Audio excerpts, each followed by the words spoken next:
Hi guys! Today we are going to learn how to use value to add some shadows to our drawing. Now, if you already used Sharpie, you might want to use pen for value, or you can use pencil if you haven't used Sharpie.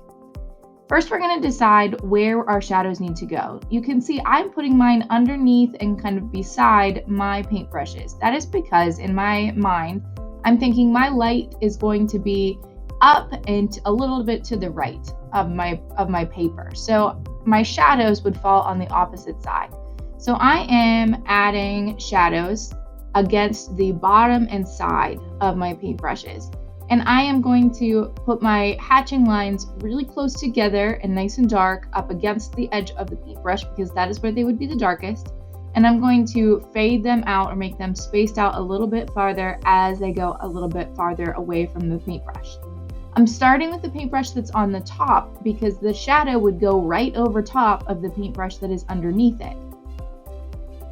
And I'm just kind of working my way down the picture, adding dark areas right up against the paintbrush and lighter areas as it kind of distances out. I don't want to space out my shadows too far away from the brushes because then it would look pretty unrealistic. Shadows can be pretty complicated when you have overlapping things.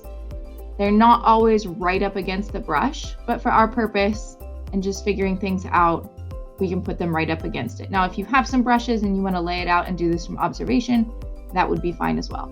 On this particular brush, since it's square, I wanted to add a little bit of value to the sides of the brush as well, just because I felt like it helped it make a little bit more sense. You can see I'm putting the shadows right over top of the paintbrushes if the paintbrushes overlap each other.